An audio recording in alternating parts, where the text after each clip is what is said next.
This is the retired general who advised Donald Trump's campaign.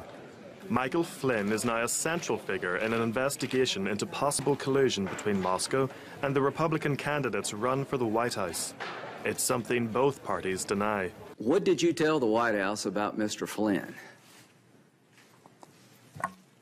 The former acting Attorney General, Sally Yates, says she went to the White House to warn officials about Flynn nearly 3 weeks before he was forced to resign.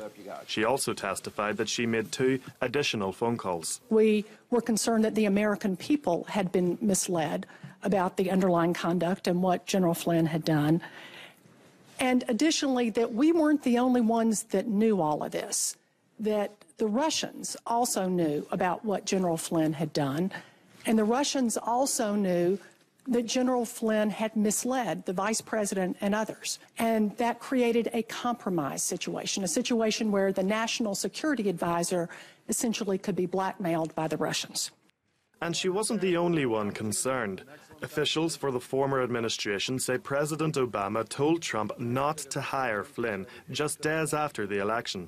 That led the White House to point the finger at the previous administration for not revoking Flynn's security clearance. No, what I'm suggesting is that you can't have it both ways. The folks who are coming out and saying Obama, expressed some concern about Flynn, well, number one, it was pretty expected. This is a guy who was very outspoken in his criticism of President Obama's policies. So the idea that President Obama, didn't like the guy doesn't seem shocking. What's still not clear is why the White House took so long to act on those warnings.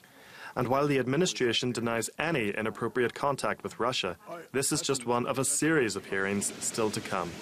Matthew Symington, TRT World.